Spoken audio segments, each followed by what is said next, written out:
what you Hi, all I'm do. Ray Gindros, member of the board of the Congress on Urbanism, greatly enjoying this exciting, really fantastic Congress that we're having in Austin. We've had many memorable moments, and those memorable moments can be tied directly to where I believe we need to be going. Henry Cisneros on Thursday night gave an inspiring talk about the successes of the Hope 6 program and the role CNU had played in making it a success.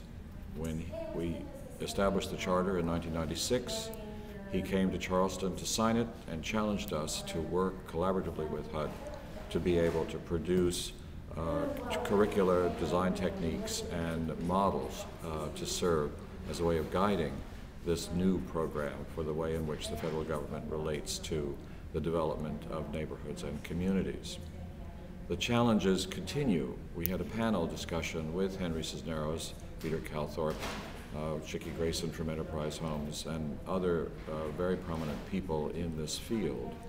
And it became clear that as we move forward, there are new challenges in the realm of finding ways of making our neighborhoods affordable to a wide range of people, of continuing to develop techniques for creating the kinds of communities that people love a great deal and in which they're comfortable living with a diverse population. So there's much work to be done on that, and there's an initiative underway at CNU to be able to move forward, including publication documenting Hope 6 and perhaps publications about techniques for mixed income housing.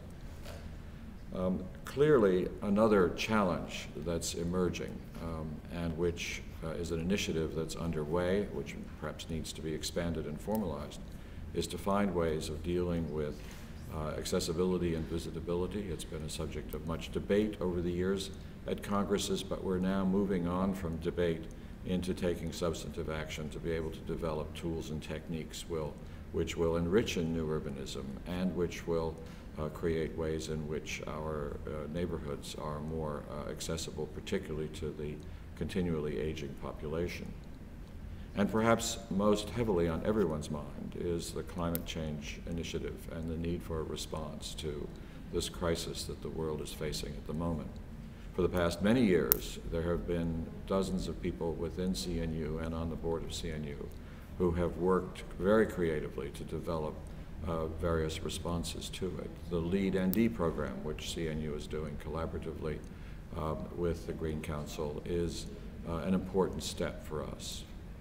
There's now a great deal of work that's been done by individuals. The challenge before us is now to structure an initiative in which that material and those programs can be expanded further by involving the entire membership of the organization in this climate change initiative.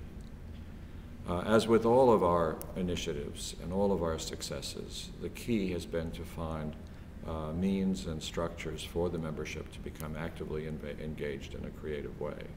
And one of the things that I think we are, which we are definitely doing, is developing a somewhat more rigorous approach to identifying initiatives. Jennifer Hurley's Open Space program has been an example of that, and finding ways of supporting them through the involvement of the individuals from the membership, a couple of members from the board, staff, engaging with other outside resources in an organized way. This is becoming more important as we expand as an organization. We are now moving on well past 3,500 towards 4,000 members. In a couple of years, it'll be over 5,000.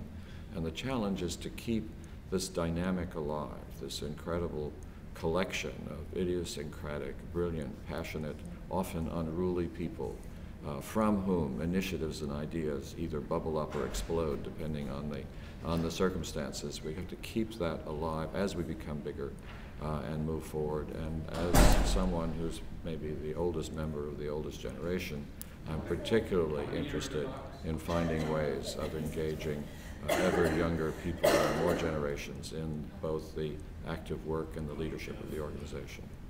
Those are all